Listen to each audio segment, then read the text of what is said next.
오늘 우리에게 주시는 하나님의 말씀은 요한계시록 7장 9절에서 17절 말씀입니다. 신약성경 405쪽입니다. 요한계시록 7장 9절에서 17절 말씀 제가 봉독하겠습니다. 이 일 후에 내가 보니 각 나라와 족속과 백성과 방언에서 아무도 능히 셀 수 없는 큰 무리가 나와 흰 옷을 입고 손에 종려가지를 들고 보좌 앞과 어린 양 앞에 서서 큰 소리로 외쳐 이르되 구원하심이 보좌에 앉으신 우리 하나님과 어린 양에게 있도다 하니 모든 천사가 보좌와 장로들과 내 생물의 주위에 서 있다가 보좌 앞에 엎드려 얼굴을 대고 하나님께 경배하여 이르되 아멘, 찬송과 영광과 지혜와 감사와 존귀와 권능과 힘이 우리 하나님께 세세토록 있을지어다 아멘 하더라. 장로 중 하나가 응답하여 나에게 이르되 이 흰옷 입은 자들이 누구며 또 어디서 왔느냐? 내가 말하기를 내 주여 당신이 아시나이다 하니 그가 나에게 이르되 이는 큰 환난에서 나오는 자들인데 어린 양의 피에 그 옷을 씻어 희게 하였느니라. 그러므로 그들이 하나님의 보좌 앞에 있고 또 그의 성전에서 밤낮 하나님을 섬김에 보좌에 앉으시니가 그들 위에 장막을 치시리니 그들이 다시는 줄이지도 아니하며 목마르지도 아니하고 해나 아무 뜨거운 기운에 상하지도 아니하리니 이는 보좌 가운데 계신 어린 양이 그들의 목자가 되사 생명수 샘으로 인도하시고 하나님께서 그들의 눈에서 모든 눈물을 씻어 주실 것임이라. 아멘. 먼저 설교나 이런 간증을 하기보다 먼저 감사를 드립니다. 이렇게 저를 불러주시고 이렇게 하나님의 말씀을 이렇게 나눌 수 있도록 불러주신 것을 감사합니다. 또 감사드리는 것은 남서울 은혜교회가 저희를 협력 선교사로 후원을 해주셨습니다. 거의 한 20여 년 이렇게 후원하시고 제가 65세 되던 한 2년 전에 이제 모든 것을 마치고 이렇게 하셨습니다. 하여튼 제가 와서 자주 감사를 드리고 했어야 되는데 이렇게 와서 감사를 드리지 못해서 한꺼번에 감사를 드리겠습니다. 감사합니다. 또 이렇게 또 직구하시는 박 집사님 오셨는지 모르겠는데 또 처음 만났을 때부터 계속해서 저희 일을 관리를 해주셔서 또 감사하고요. 여러모로 감사를 드립니다.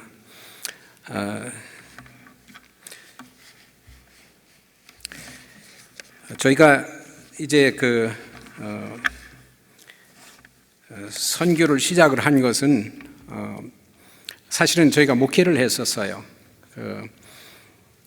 그래서 한 7년 동안 그 교회를 섬기고 교회가 좀 예배당 조그맣게 짓고 교회가 잘 될 만하니까 하나님께서 또 부르셔서 선교사로 이렇게 나가게 됐습니다. 그래서 이제 훈련 받고 91년에 파푸아뉴기니아에 1월 달에 가서 지금까지 거기에서 사역을 하고 있습니다. 좀 짧게 잘랐지만은 한번 영상부터 보고 그리고서 저희가 사역한 것을 또 우리 이제 선교부 목사님께서 간증을 좀 많이 해달라고 그래서 사실은 간증하는 건 부끄럽거든요.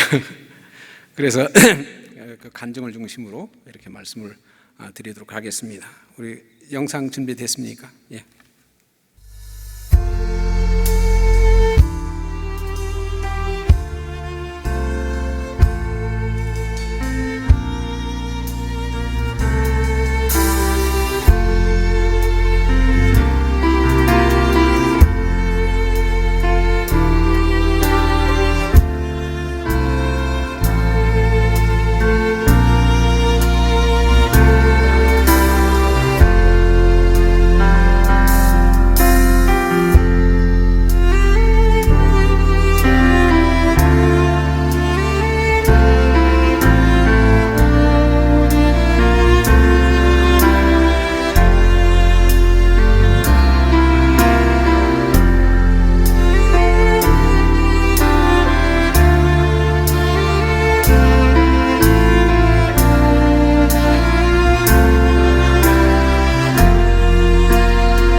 저희가 1991년 파푸아뉴기니아에 처음 이제 1월 달에 들어갔는데 그때 이제 처음에 그 언어 조사를 하려고 이렇게 많이 다녔습니다. 근데 이제 저희가 위피 부족을 선정하게 된 것은 위피 부족을 위해서 이제 성경 번역 신약 맞춰서 거기서 데디케이션하고 나왔는데 저희가 이제 이곳저곳 이 부족 저 부족을 웨스턴 프로빈스에 거기 부족 언어를 조사를 했어요. 근데 저희가 가다가 배가 너무나도 튀어가지고 제가 등을 못 쓰고 등에 아주 상처를 많이 받아가지고 움직이지를 못했습니다. 그래서 다른 팀원들은 다른 부족에게 갔는데 저는 위피 부족에서 머무를 수밖에 없었어요.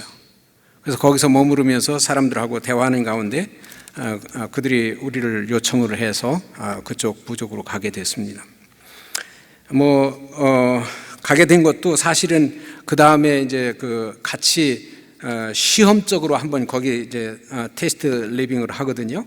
그래서 이제 거기서 살다가 보니까 이제 여행도 하고 이 마을도 가보고 저 마을도 가보는데 건기 때 갔는데 너무 어려웠어요. 그래서 이제 웅덩이 옆에서 있었는데 물이 없어요. 물이 없는데 새벽에 보니까 그 풀잎새 물이 맺히더라고요. 밤에는 추우니까. 그래서 그거를 쳐서 한번 먹어보려고 하니까 전부 흙투성이어서 먹을 수가 없어요. 그래서 이제 웅덩이가 있어서 웅덩이 물을 먹었더니만 그저 설사를 하고, 그래서 이제 잘 때도 밤에 이제 정글 속에 이제 길을 다니다 보니까 잘 데가 없어가지고 그저 아무 데서 자는데 한참 밤에 자다 보니까 등이 따끔따끔한 거예요. 보니까 개미들이 물고 있는 거죠. 하여튼 그렇게 저렇게 해가지고 저희가 그 부족은 이 사람들이 오지도 않고 약속도 안 지키고 해서 이 부족은 소용없겠다, 너무도 힘들고 어렵다 이렇게 생각을 했는데 저희 집 사람이 하는 얘기가 어렵다고 안 간다면 여기 뭐로 왔냐? 그렇게 얘기를 하더라고요. 그래서 기도하는 가운데 위피 부족을 위해서 번역 사역을 시작을 했습니다. 번역 사역은 사실은 진부한 사역입니다.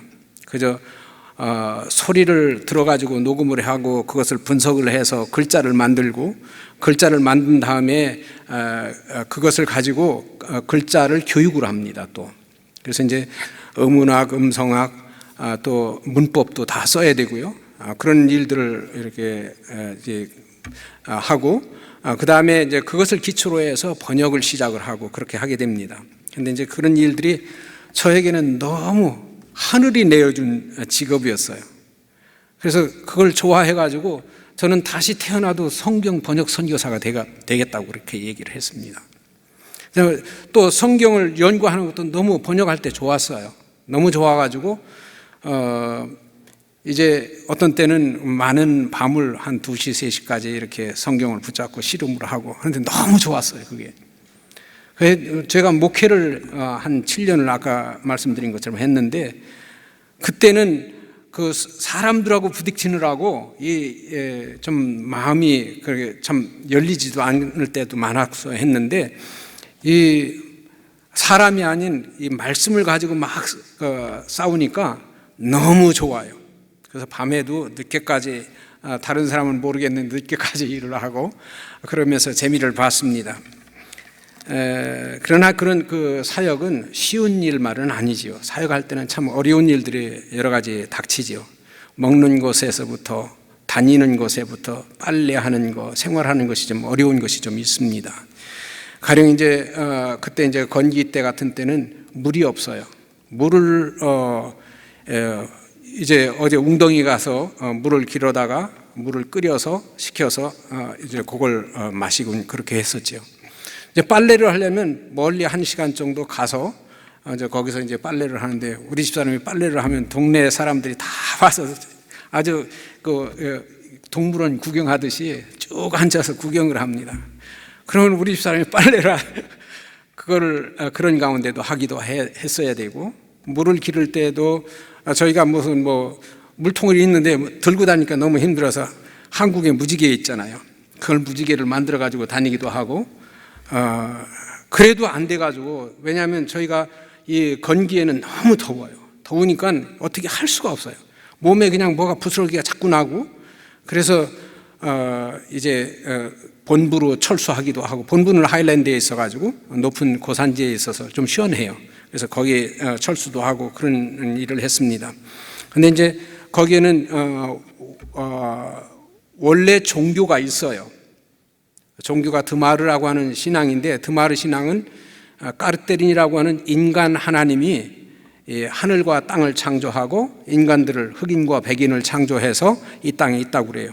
그리고 이 세상에 있는 모든 물건은 그 까르테린이 만들어가지고 큰 배에다 해가지고, 이제 이 드마르라고 하는 시족인데, 이 드마르에는 큰 굴이 있어요. 이제 정글 속에 들어가면 그 물구멍이 있는데, 그 까르테린이 모든 물건을 실어가지고 그 속으로 해서 온 세상에 다 퍼졌다고 해요. 저희가 숟갈을 가지고 왔는데 숟갈 이거 어디서 났는지 아냐는 거예요. 이게 다 거기 그 드마르에서 나왔다고 그래요. 그리고 이제 구원받는 것이 있는데, 구원받는 것은 그냥 구원받는 것이 아니라 이 까르테린이 우리를 구원해 줬다고 하는 거예요. 어떻게 했냐면, 너희들 까사바 메테에 가서, 까사바라고 하는 거 여러분 아시나 모르겠네요.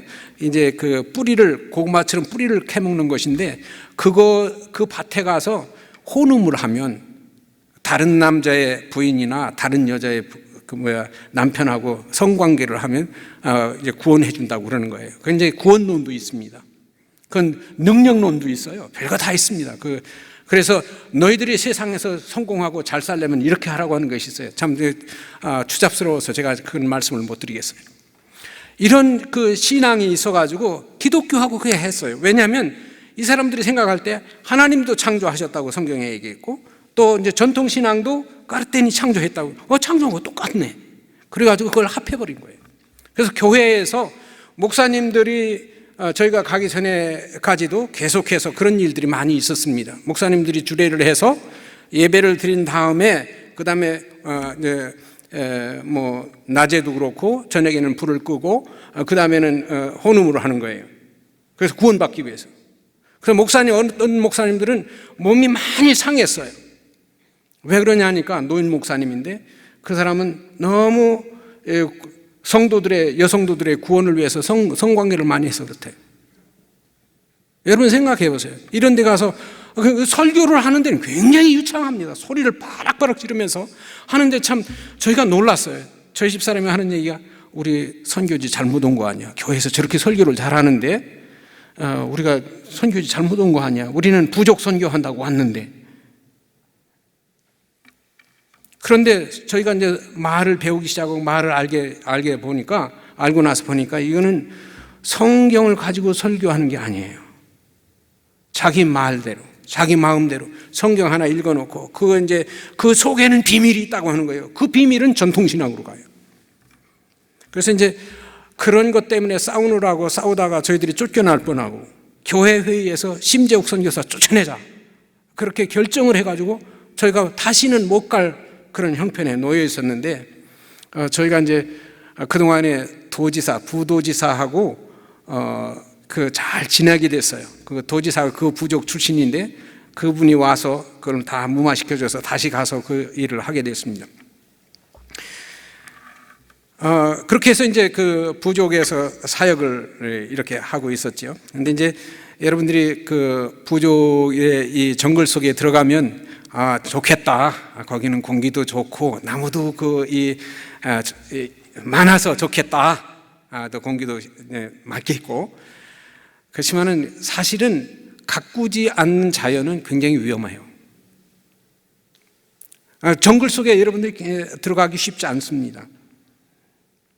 제가 이제 한 번은 마을 순방을 하러 다니는데 좀 우기였어요. 그런데 가다가 이제 용변을 보려고 서서 이렇게 잠깐 움직이지 못하잖아요. 용변 보는 동안은. 그런데 이 온몸에 이제 보니까 새까맣게 붙었어요. 뭐가요? 모기가 붙은 거예요. 그래서 이렇게 훑어내렸더니만 피가 줄 흘러요. 그 잠깐 동안인데. 그래서 정글이 좋다고 하지만은 사실은 좋은 게 아니에요. 가꾸고 잘해야 좋습니다. 또 먹는 것 같은 것도 쉽지가 않아요. 이제 저희는 이제 선교 본부에서 그 쌀도 사가고 여러 가지 사가고 그러지요. 근데 뭐 오래 먹을 수 있는 것은 양파 또는 그 양배추, 하일랜드니까 양배추 같은 거 되고 하니까. 노르랜드는 그게 안 돼요. 저희가 사는 곳은 전혀 안 되고 야채도 없어요. 나무 잎새기나 좀 따먹고 사냥하고 그 화전하고 하는 데니까 그런 것이 없습니다. 그래서 야채가 없으니까 제일 어렵더라고요. 한국 사람들은 다 토끼잖아요. 풀만 먹고 사는 사람들인데 거기 없어요. 그게 어떻게 할 수가 없어서 양배추 갖다가 좀 먹기도 하고 그랬는데, 이제 어떤 때는 사람들이 한 번은 이제 개미를 가져왔어요. 우리 집사람한테 먹으라고. 그래서 이제 개미는 어떻게 하냐면 이제 나무에 이만큼 크게 달려요. 개미집이. 이제 그건 물리면 굉장히 따갑고 그런데 아프고, 그걸 갖다가 바닥에 던지고 밟아가지고 그걸 죽입니다. 그래도 꿈틀꿈틀하고 움직이죠. 거기다가 이제 재를 뿌립니다. 중화시키는, 너무 시니까 그걸 먹으라고 그래요. 우리 집사람한테 이렇게 주니까 우리 집사람이 받아서 먹더라고요. 그래서 맛있냐고 하니까 맛있다고 하니까 너무 좋아가지고 더 먹으라고 잔뜩 갖다 주는 거예요. 그래서 안 먹으면 어떻게 되죠? 안 먹으면 이 사람은 우리를 배척하는 사람이다. 우리하고 관계없는 사람이다. 그러면 선교가 돼요? 안 되죠. 그냥 먹어야 돼요. 억지로라도 먹어야 돼요. 근데 사실은 그거는 영양식입니다. 병을 앓다 난 사람이라든지 허약한 사람이 먹는 굉장히 좋은 음식이에요. 저도 먹어보니까 그건 나중에 쫄깃쫄깃하고 먹을만해요. 근데 그게 이제 입에 들어가면 이게 여러분 낙지 먹듯이 낙지 먹으면 이렇게 붙어 다니잖아요. 그런 것처럼 개미가 들어가면 이게 이렇게 붙어서 이렇게 잡아 빼요. 그러니까 좀 이상하죠. 근데 먹으면 그냥 씹어 먹으면 돼요. 근데 처음에 먹을 때 그런 건 어려워요. 군뱅이 같은 거 먹는 거 여러분 먹어보셨는지 모르겠는데 뭐 한국도 정력에 좋다고 군뱅이들 먹는다고 하는데, 이제 쇠고 군뱅이라는 게 한 손가락만 합니다. 그런데 이제 이런 이 군뱅이를 구워서 먹으면 좋아요. 아주 고소고 좋은데 이걸 날로 먹는 게 좀 어렵죠. 입에다 넣으면 어때요? 꿈틀꿈틀합니다. 나 살았다고. 근데 이걸 그냥 생칠 수도 없고, 그러니까 이걸 씹어야 되는데 탁 씹으면 탁 터져요. 그러니까 입안에 콱 나오는데 그게 참 그런 건 어려워요. 먹는 것도 그렇고 생활하는 것이 좀 쉽지가 않습니다. 그러나 이제 하나님께서 이 부족을 살리기 위해서 보내셨다. 그 생각을 하니까 그냥 먹고 살고 지내는 겁니다. 이제 그 위피 부족을 위해서 이제 일을 하는데 동역자들이 없어요. 같이 말도 가르쳐 줘야 되고 그리고 이제 같이 번역을 할 사람이 필요한데 그런 사람이 없어요. 왜냐하면 다 돈을 원하는데 선교지에서 돈을 써가지고 하면은 선교지를 버리는 겁니다. 누가 사장이에요? 선교사가 사장이에요. 선교사 가면 그 복음은 없어져요. 그래서 그들이 주인이 되게 하려면 그들이 자발적으로 나와서 일을 해야 되는데 그게 쉽지가 않습니다. 그래서 이제 성경 공부를 시작을 해가지고 하는데 한 사람이 왔어요. 한 5년 됐는데 한 사람이 왔어요. 그래서 저희 이제 지금 그 후에는 이제 저희가 당뚱감이라고 하는 이 뱀을 섬기는 부족의 그 시족의 이 어답트가 됐는데 그 시족의 이제 아이예요. 고등학교 졸업하고 마약을 하다가 한 그 형제인데 그 사람이 그 형제가 와서 삼촌 작은 아버지라고 한국어로 번역할까요? 삼촌하고 같이 번역하면 안 돼요? 그렇게 얘기를 하더라고요.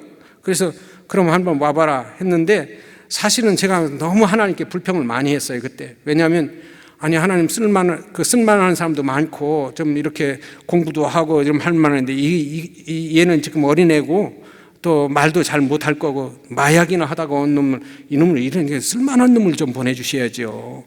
그렇게 불평을 많이 했는데 그 형제가 처음부터 끝까지 저하고 같이 일했어요. 하나님은 어떻게 하실는지 모르는 것 같아요. 그리고 그 다음에 여러 사람이 붙어가지고 같이 일을 했는데 아까 보시는 것처럼요. 근데 이제 그렇게 하는 가운데 이 번역을 마치게 됐습니다. 그래서 2002년 2월 달에 저희가 이제 이 신약 성경을 하나님 앞에 드리고 또 그 다음에 이제 선교부의 요청에 따라서 저희가 이제 다중 언어 다중언어가 두 언어 계통에 9 언어가 있었어요. 근데 9 언어를 대상으로 해서 저희가 이제 사역을 시작을 했습니다. 그래서 2004년부터 시작을 했죠. 2002년, 2003년은 저희가 이제 그 윗비 부족 너무 이제 지도자가 없으니까 성경을 번역해줘도 그 성경 번역한 거 그거 읽고서 전통신앙으로 해석을 하니까 그러니까 소용이 없어요. 그래서 이 지도자들을 번역한 성경을 가지고 훈련한 다음에 저희들이 이제 2년 동안 훈련한 다음에 나왔어요. 근데 이제 그 9 부족을 대상으로 해서 이제 성경 번역 선교를 시작을 했죠. 근데 이제 실제로 온 것은 7 부족이 왔습니다. 7 부족이 와서 그 7 부족하고 이렇게 사역을 했습니다. 이제 거기도 처음에는 소리를 분석해야 되는데 제가 7 부족을 다 하지 않고 거기서 사람들을 부릅니다. 거기서 이제 그래도 10학년이면 고1인가요? 그 정도 되는 사람이면 거기서는 굉장히 높이 공부를 한 학자들이죠. 그 사람들을 이렇게 불러가지고 그 사람들을 훈련해서 합니다. 훈련을 해도 잘 몰라요. 한국에서 번역 훈련을 한다면 한 일주일만 하면 될 것 같은데 그 사람들은 몇 년을 해도 참 헤매는 거예요. 그래서 윗비 번역할 때도 사실은 몇 번 이거 소용없다 해서 그만두려고 그렇게 어렵기도 하고 그래서 그만두려고 많이 했었는데 하나님이 참게 하시고 붙들으셔서 그냥 했어요. 그래서 이제 잘 됐고 그런데 이제 여기서도 똑같은 거예요. 이 사람들이 못하는 거예요. 암만 해도 안 돼요. 근데 이제 어려운 비행장도 없어가지고 비행기도 이제 내려야 되는데 왜냐하면 거기는 교통수단이 없습니다. 도로가 없어요. 저희가 이제 여기서 저희 마을까지 가려면 어떻게 가느냐면 저희 수도인 포트모스비에 가서 포트모스비에서 이제 다루라고는 도청에 갑니다. 그것도 매일 그 비행기가 있는 게 아니에요. 그건 이제 섬인데 그래서 이제 한 일주일에 한 서너 번 많으면 서너 번 적으면 한 2번 있는데 그렇게 가고 거기서 저희 마을까지는 그 엔진 다는 캔으로는 하루나 하루 반 그리고 이제 그 스피드 보트 같은 거는 빨리 가는 거 그런 거는 한 9시간 그 정도 이렇게 가지요. 호주에서 한 번은 단기 선교 와가지고 저희하고 다니는데 그 아주 제일 좋은 곳을 어레인지 해가지고 갔는데도 선교사님 존경합니다 그러더라고요. 너무 어려웠던 것 같아요. 그렇게 해야 들어가는 데거든요. 그러니까 그런 가운데서 저희가 사역을 하는데 참 번역은 잘 안 되고 참 여러 가지 어려웠어요. 처음에는. 근데 이제 한 5년 넘어서 6년 이렇게 되니까 조금씩 알기 시작을 해요. 그러더니만 한 7년 되니까 이제 성경이 나오기 시작을 합니다.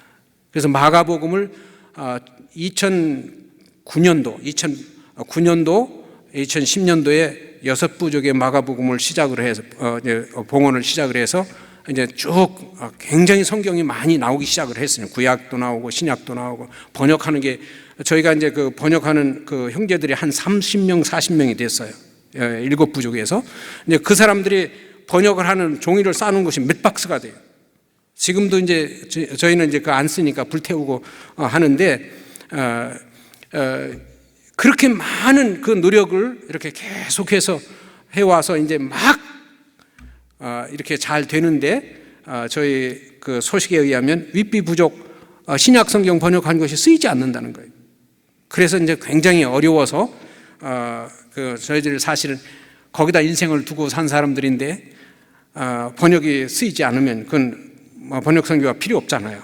그래서 저희가 이제 연구를 한 끝에 그것은 이 사람들이 공용어가 영어인데 영어가 있기 때문에 학교에서 다 공부하잖아요. 그러니까 여러분들도 자녀들이 진학을 하기를 원하잖아요. 좋은 학교 가기를 원하잖아요. 거기도 똑같더라고요. 또 자녀들이 취직을 해야 되잖아요. 뭘 하면 되겠어요? 부족어는 아무 소용이 없어요. 그러니까 공용어인 영어를 해야 돼요. 그러니까 안 쓰는 거예요. 그리고 이제 그 여러 교회 회의를 하면 한 부족만 모이는 게 아니라 몇 부족이 같이 모이거든요. 같이 모이다 보면 자기 부족 말로는 안 되거든요. 옛날에는 여러 부족이 모이면 통역을 해서 한마디 하면 통역, 중간 통역, 그 마지막 통역에서 2번, 3번 통역을 해가지고 다 했어요. 그런데 지금은 영어로 다 해요. 왜냐하면 학교를 다 다니니까. 그래서 이제 그래서 안 쓰는구나 이렇게 생각을 했어요. 근데 성경에도 사도들이나 예수님도 구약 성경을 이렇게 사용할 때에는 전부 공용어인 헬라어 70연경 성경을 사용을 했어요. 그래서 성경도 그럼 공용어 정책을 쓰네. 예수님도 그랬네. 사도들도 그랬네. 여러분 신약 성경이 전부 무엇로 쓰여 있죠? 신약 성경에 골로새면 골로새 편지는 골로새어로 써 있습니까? 빌립보는 빌립보어로 써 있습니까? 고린도는 고린도어로 써 있습니까? 에베소 따로따로 아니죠. 전부 헬라어로 썼습니다. 공용어예요. 그래서 사도들도 공용어 정책으로 썼네. 그러면 우리 파푸아뉴기니에서도 그래서 안 쓰는구나. 하나님이 다 아셨구나. 그래서 번역하라고 안 하셨구나. 그래서 그만두었습니다. 그만두고서 그 다음에 이 성경학교 교회 지도자 훈련을 이렇게 시작을 했습니다. 이렇게 시작을 하고 이렇게 사역을 하는데 지금까지 왔습니다. 그런데 어려운 일들이 있어요. 이제 우리 목사님들이 선교사님이 현지에서 경험한 것을 조금 잘 좀 얘기해 주세요. 근데 사실은 그런 것들이 부끄러워요. 이제 그래서 어디 가서 그런 얘기는 별로 안 합니다.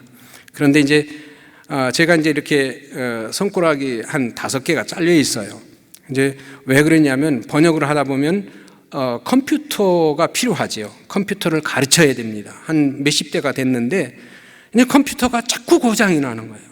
고장이 나서 이건 안 되겠다. 이거를 어떻게 해야 되나. 그래서 이제 이 선교부의 기술자들한테 얘기하니까 이거는 이 모이스처가 이 속에서 보이지 않는 선을 연결을 해가지고 이걸 자꾸 망가뜨린다는 거예요. 그리고 그걸 방지하려면 박스를 만들어가지고 조그만 전기불을 하나 켜놓으면 그것이 그 열로만 해도 이것이 괜찮다.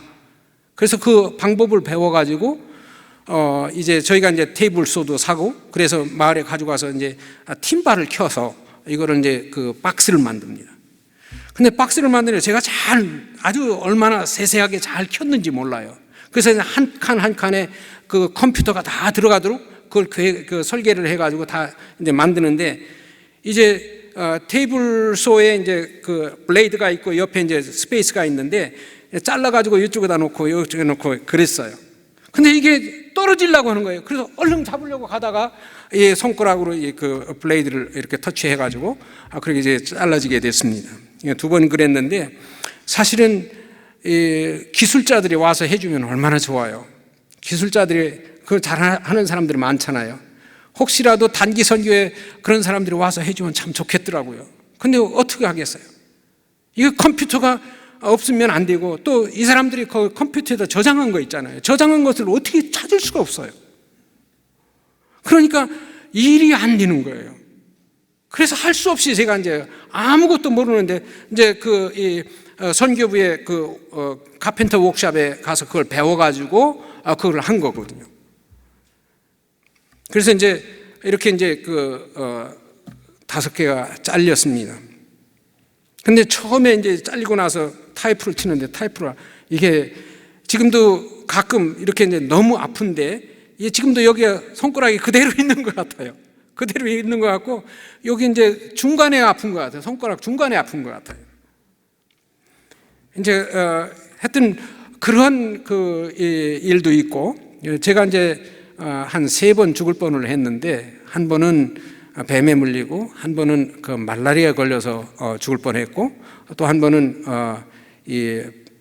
혼자 거기서 저희 집사람 업고 있었는데 너무 설사를 많이 하고 저혈당으로 해서 한 번 죽을 뻔했어요. 그래서 3번 죽을 뻔을 했는데 뱀에 물린 거는 이렇게 됐습니다.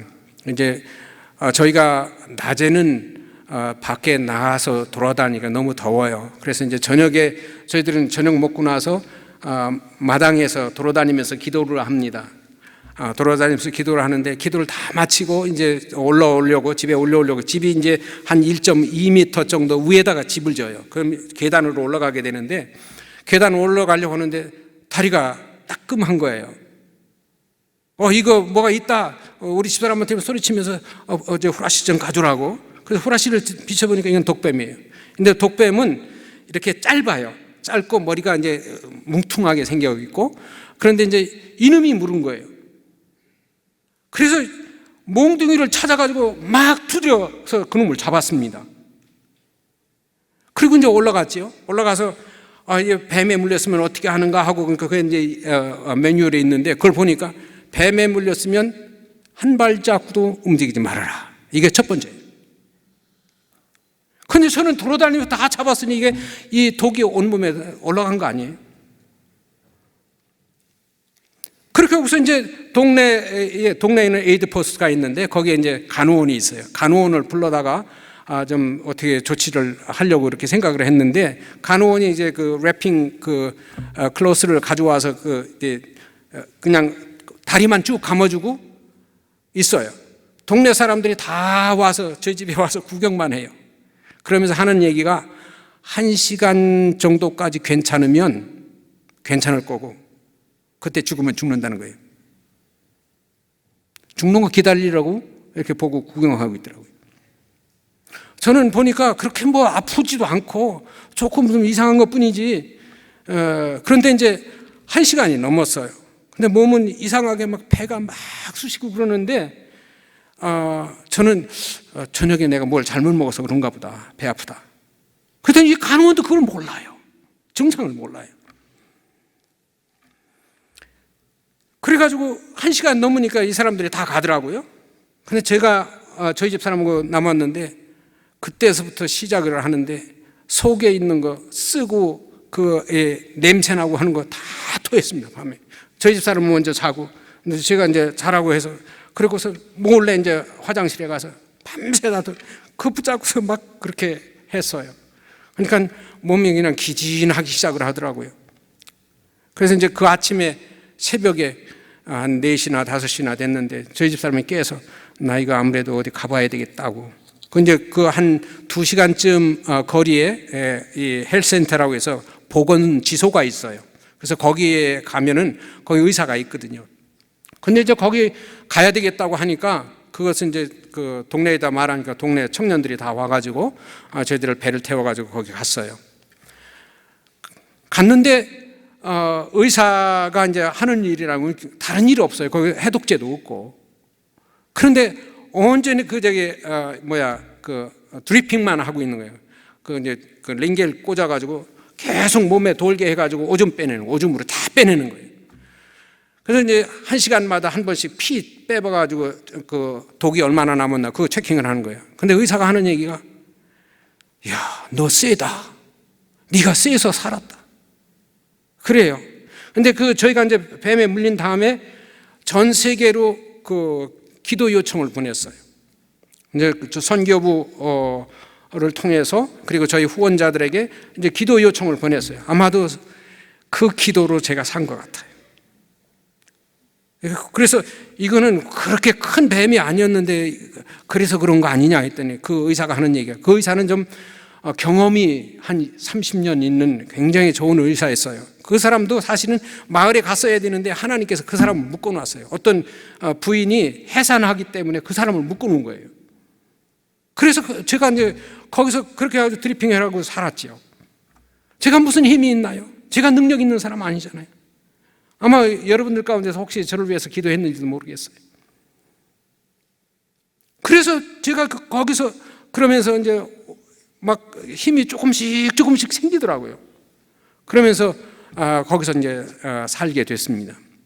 하여튼 뭐 여러분 기도해 주셔서 혹시 이제 기도하신 분 있으면 감사하고요. 그렇게 하나님께서 역사를 하셔서 이거 하나님이 계속 일하라고 하시는가 보다 하고 이렇게 또 열심히 일을 해왔습니다.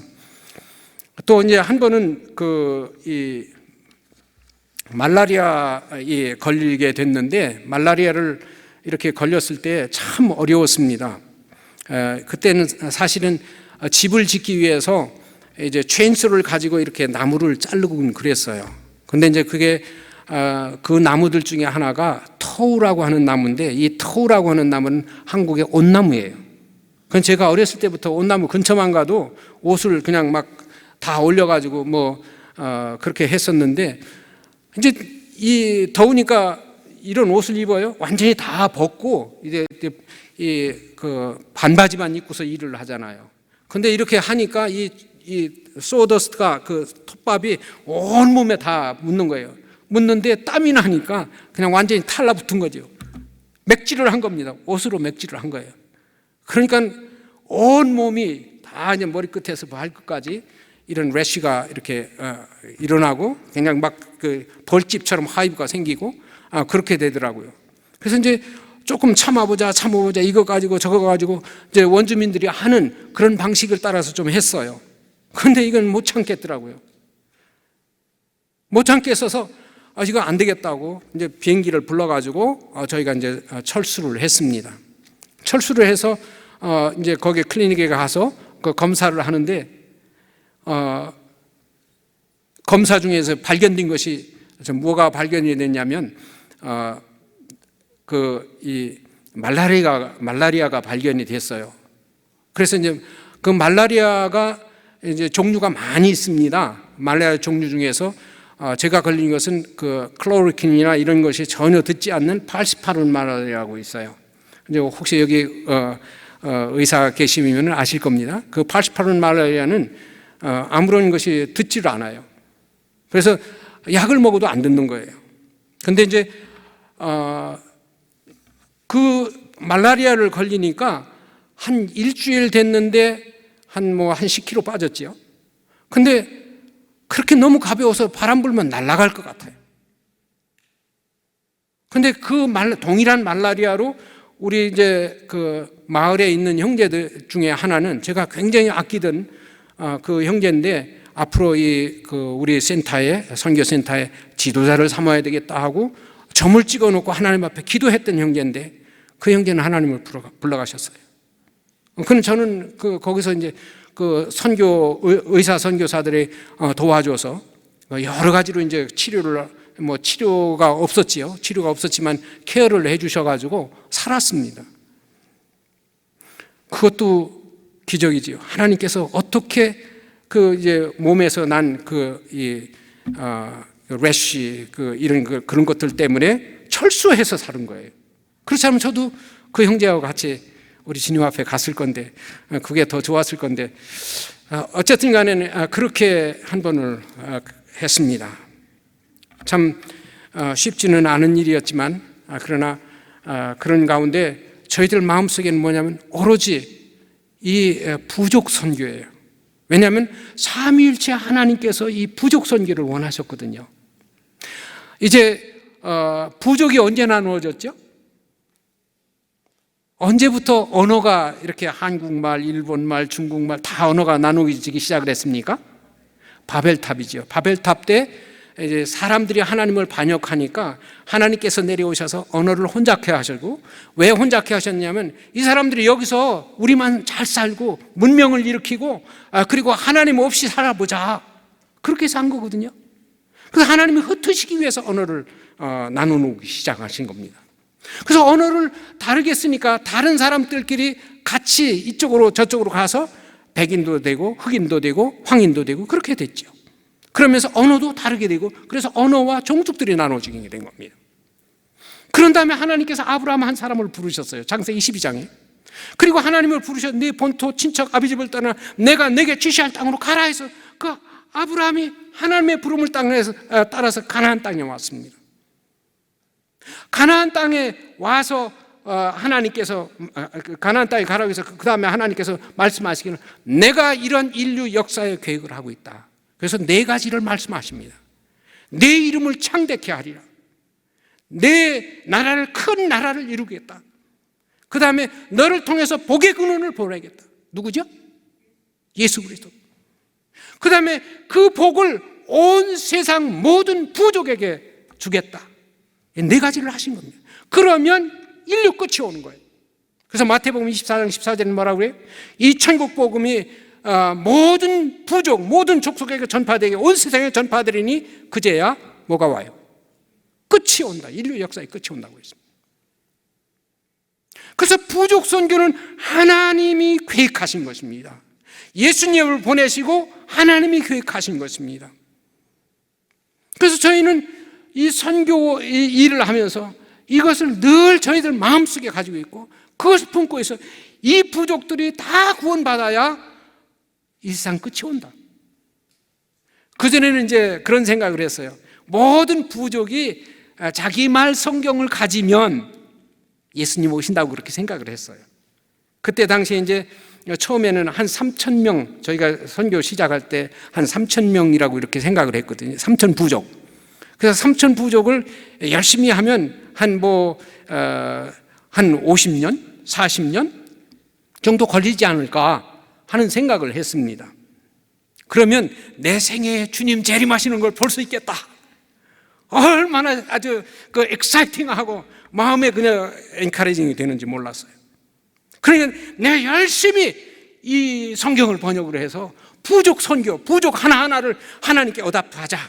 그래서 이제 여러분이 시편 87편 6절에 보면 하나님께서 부족들을 어답트를, 레코드를, 그러니까 등록을 하신다고 하셨어요. 그러니까 내가 한 부족을 번역을 하면 한 부족을 내가 하나님의 나라에 등록하는 거 아니에요. 그게 너무 좋아가지고 열심히 했습니다. 그런데 번역을 했는데 안 쓴다고 하는 거예요. 위피 부족 처음에 이제 번역을 해놓고 훈련까지 시켜놓고 나왔는데 그 성경이 안 쓴다는 거예요. 청천벽력 같은 소식을 들었습니다. 그동안에도 사실은 번역 선교부에서 가시는 분들이 다 하고 일을 하시고 가시는 분들 가운데서 어떤 사람은 울먹이면서 내가 번역한 것이 팔리지도 않고 쓰이지도 않는다는 얘기를 많이 들었습니다. 그런데 저희는 웨스턴 프로빈스 그쪽은 좀 외진되거든요. 그리고 또 거기는 좀 사람들이 자기 말을 말로는 많이 해요. 그래서 반드시 쓴다고 생각을 했어요. 그런데 안 쓰는 거예요. 내 인생 헛살았네. 아니 성경이 쓰이지 않으면 무슨 복음화가 되나? 그런 생각을 해서 그러면 왜 안 쓰는지 좀 알아봐야 되겠다. 알아보니까 이 사람들이 쓸 필요가 없는 거예요. 왜냐하면 공용어가 영어가 학교에서 배우죠. 관공서에서 무엇을 하든지 다 영어로 해야 돼요. 자기 부족은 1,000명, 2,000명, 3,000명인데 그 안에서도 인터메리지가 있고 그러니까 다른 부족들이 와서 있을 때는 다 영어로 합니다. 또 글자를 쓰고 읽고 하는 것은 다 영어로 해요. 그러니까 영어가 불편함이 그렇게 없어요. 오히려 쓰는 것은 자기 부족 말을 해가지고 쓰라고 하니까 더 힘들어해요.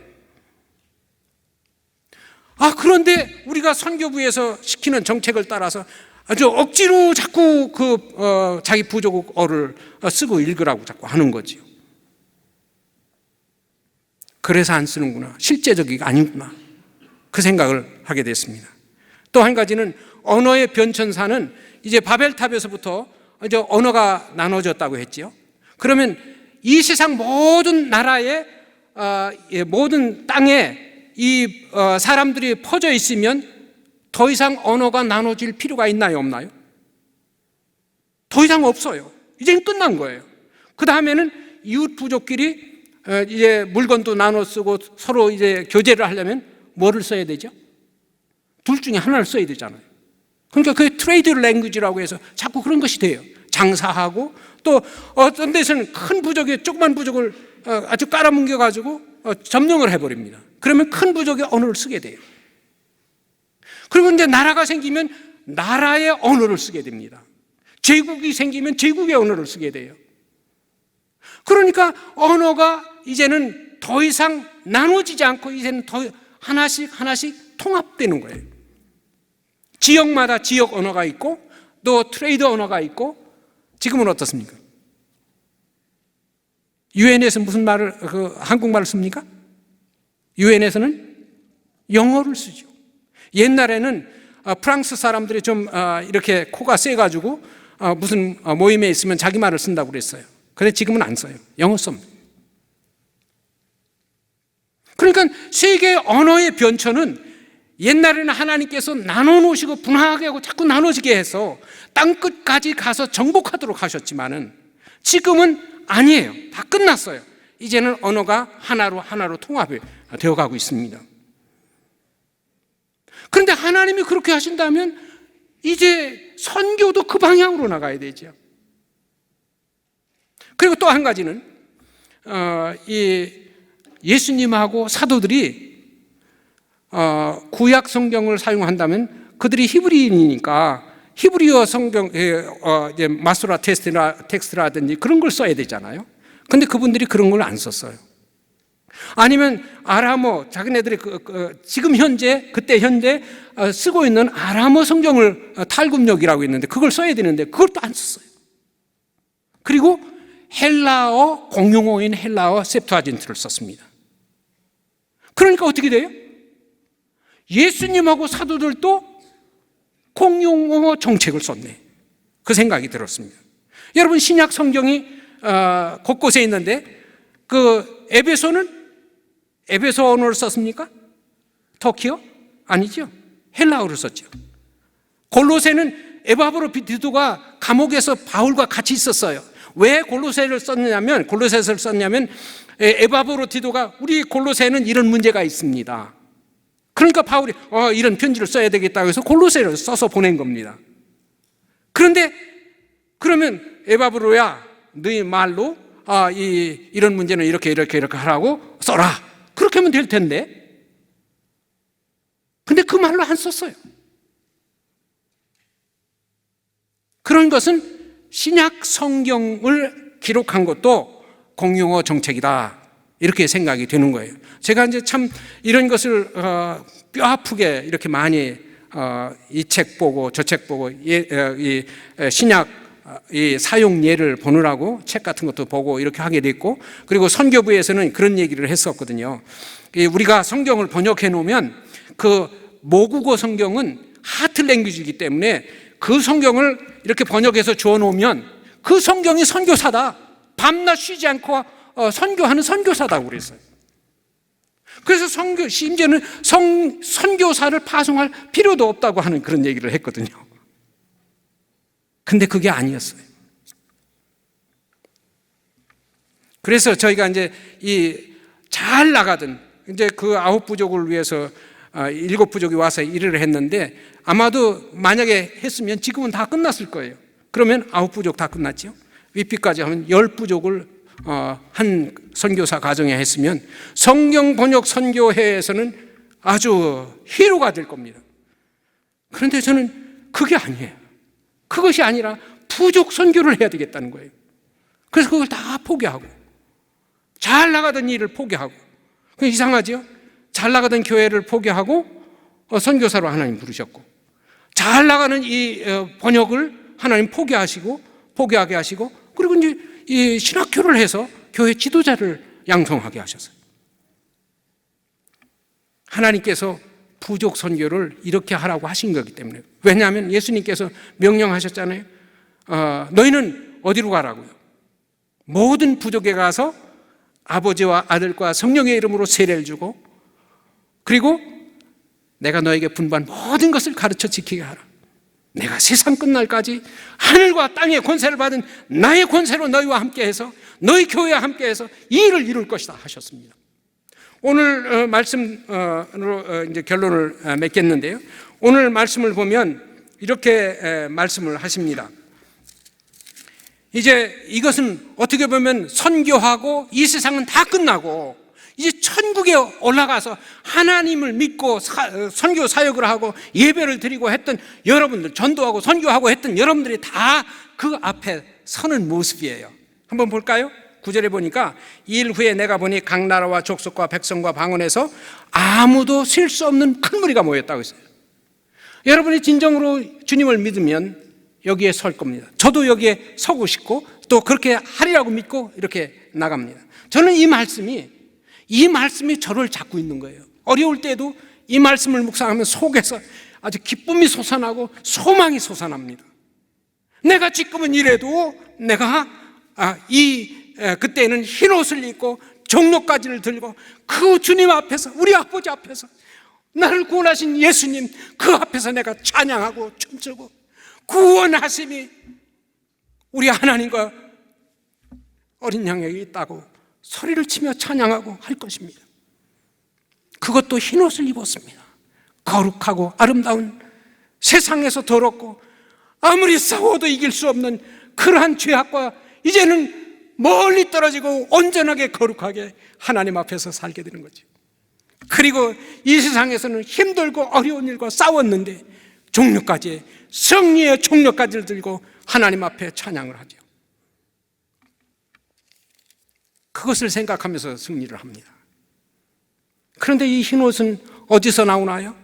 14절 보시겠습니다. 14절 보면 내가 말하기를 주여 당신이 아시리이다 하니 그가 나에게 이르되 이는 큰 환난에서 나오는 자들인데, 큰 환난에서 나온대요. 그런데 어린 양 예수님의 피로 씻어서 깨끗하게 되었다고 그래요. 그래서 흰옷을 입고 거룩한 사람이 됐다고 그래요.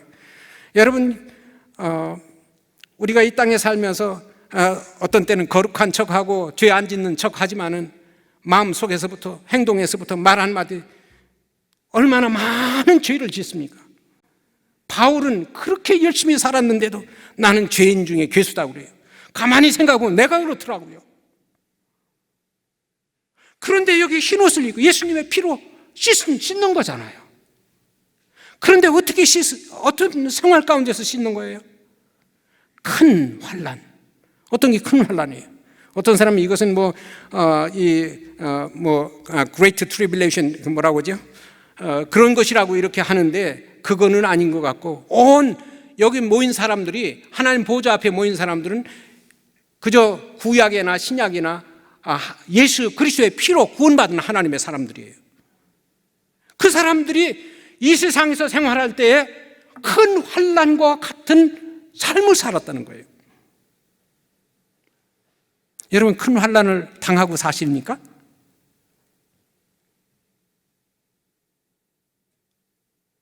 근데 큰 환난이 없으면, 어떻게 이제 거꾸로 말하면 큰 환난이 없으면 흰옷도 잘 못 입는 것 같아요. 어떻게 우리가 큰 환난을 당하나요? 여기 이제 15절, 16절은 하늘나라에 가서 우리가 누릴 영광과 복이에요. 17절은 저는 아주 굉장히 사랑하는 절인데, 이는 보좌 가운데 계시는 어린 양이, 예수님이 그들의 목자가 되사 생명수 샘으로 인도하신다고 하셨어요. 천국에 가면 우리 주님이, 우리가 찬양하고 즐거워하고 흰옷을 입고 그 즐거워하는 우리를 붙잡고서 그 생명수 샘으로 인도해서 마음껏 즐기는 영생을 누리게 하신다고 하시는 거예요. 그리고 아버지 하나님께서 그들의 눈에서 모든 눈물, 적은 것에서 큰 것까지 모든 눈물을 닦아주신다고 하셨어요. 여러분, 눈물은 언제 나요? 기쁠 때도 나겠지만 슬프고 고통스럽고 어려울 때, 저도 그런 적이 많이 있습니다. 이거 해야 되나? 이러면 왜 나를 배반하고 이렇게 해? 그러면서 혼자 눈물 굴쩍거리는 적이 많이 있습니다. 이런 것은 왜 찾아와? 하나님의 일을 한다고 여기까지 왔는데 왜 이런 일들이 나한테 닥치는 거야? 그러면서 참 어려움도 많이 있었습니다. 그런데 그런 가운데 우리 주님을 생각하니까, 그 십자가에서 나를 위해서 고통당하신 주님을 생각하니까 제가 주님 앞에 오히려 회개하게 되더라고요. 그래서 깨끗해지더라고요. 여러분들이 얼마나만큼 눈물을 가지고 계신가요? 여러분들의 고난은 어디에 있나요? 여러분의 눈물병은 얼마나 차여 있나요? 이것은 그냥 아파서 고난당하고 그러는 것보다도 하나님 나라 일들을 위해서 내가 얼마만큼 수고하고 힘들고 어려운 일을 뚫고 나가며 일을 했나, 그런 것이라고 저는 봅니다. 여러분, 많은 중에 조그만 거 하나 들여놓고 난 하나님의 일을 했다, 보내는 선교사다, 그렇게 하는 사람도 있을 겁니다. 저희는 이제 나이가 이제 65세가 이상 되면, 나이가 많으면 후원이 자꾸 떨어져요. 저희도 압니다. 후원이 떨어지는 건 당연한데, 근데 이제 저희가 생각하는 것은 다음 텀부터는 이제 어떻게 하든지 조금 하나님 주신 모든 것을 다 거기서 해서 어린이 사역을 시작을 하려고 그래요. 그래서 왜냐하면 성인을 가르치다 보니까 자꾸 트레디셔널하게 자기 부족의 그 습관으로 자꾸 들어가는 거예요. 학교 다닐 때는 그렇게 열심히 하고 아주 설교도 잘하고 하던 사람이 한번 마을에 들어가서 한 1년 살고 다시 이제 저희가 부르거든요. 부르면은 옛날하고 똑같네. 그걸 느낍니다. 그래서 어린이 때에서부터 인격이 형성되기 전에 훈련을 시켜야 되겠다. 말씀을 훈련시켜서 하나님의 사람 다음 세대를 우리가 봐야 되겠다. 그래서 나이가 늦었지만은 한번 해보자. 그렇게 생각해서 이번에 결정을 하고 그렇게 하려고 하고 있습니다.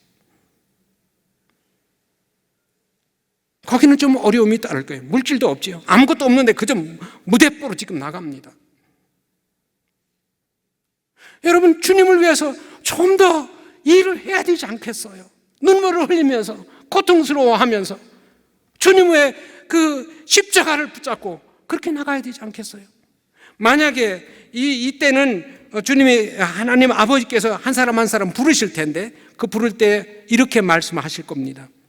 한 사람 한 사람 이름을 부르면서 심재웅 너 나와. 그 나가면은 내 눈물병을 보실 거 아니에요. 눈물을 이럴 때 이렇게 고생했구나 하고 눈물을 씻어주며 위로하시고 그 영원한 하나님의 영광 가운데 동참하게 하실 거 아니겠어요?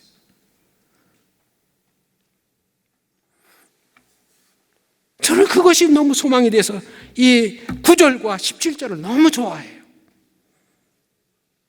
그래서 14절인 큰 환난 와라 하는 생각을 합니다. 여러분들도 여러분들이 눈물병에 눈물을 채우시기 바랍니다. 만약에 그때에 가서 내 이름을 딱 부르잖아요. 근데 이렇게 보고 눈물이 하나도 없구만, 다음 사람. 그럼 내가 얼마나 창피하겠어요? 그 영원한 하나님 나라에서 영원히 하나님과 함께 누릴 것이 없잖아요. 여러분들이 있는 것을 가지고 여러분이 24시간 사는 거 하나님 앞에 드리세요. 기도라도 드리고 열심히 하나님 말씀을 가지고 어떻게 하든지 영혼을 구원하고. 코비드-19 여러분 그것이 무섭습니까? 그것이 여러분 블록하고 있습니까? 그거 안 돼요. 우리는 생명 가지고 합니다. 생명 가지고 해야 되는 겁니다. 그분이 우리에게 생명을 주셨고 몸도 주셨고 물질도 주셨고 모든 거 다 주셨습니다. 그저 코비드-19 때문에 주눅들어서 그렇게 할 필요가 없습니다. 주님을 위해서 복음을 위해서 생명을 드리고자 하는 자는 그 생명을 받는다고 했습니다. 그러나 나의 생명을 위해서 나의 세상의 것을 위해서 생명을 사용한 사람은 그 생명을 잃는다고 했습니다. 모쪼록 여러분들이 정말 모든 부족에서 하나님이 택한 사람들이 흰옷을 입고 주님 앞에 설 때까지 최선을 다하십시오. 주님이 여러분을 축복하셔서 안으시고 눈물을 씻겨주시며 그분의 영광에 동참하게 하실 것입니다. 기도하겠습니다.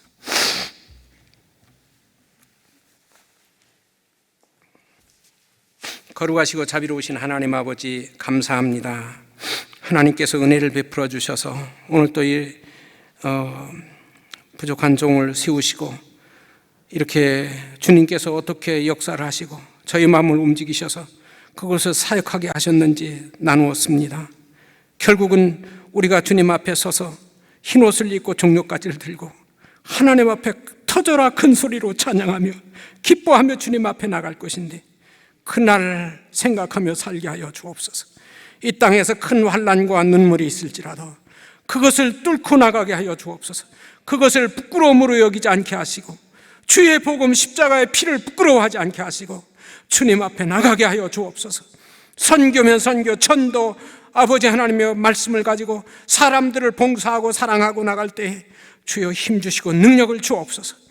우리가 이 땅에서 눈물을 흘리지만 주여 주님 앞에 나갔을 때 주님이 우리의 눈물을 닦아주실 줄로 믿습니다.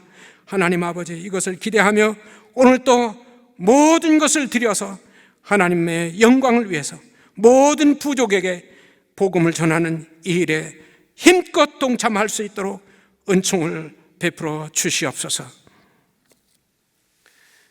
이제는 우리 주 예수 그리스도의 은혜와 하나님 아버지의 사랑하심과 성령님의 감동과 은혜 충만하심이 오늘 또 말씀을 듣고 정말로 내 인생, 하나뿐이 없는 인생, 정말 모든 부족이 흰 옷을 입고 주님 앞에 설 때까지 큰 환난이 있어도 눈물이 있어도 그것을 뚫고 주의 일을 하기를 소원하는 당신의 백성들을 위해 이제로 영원까지 함께 있을지어다.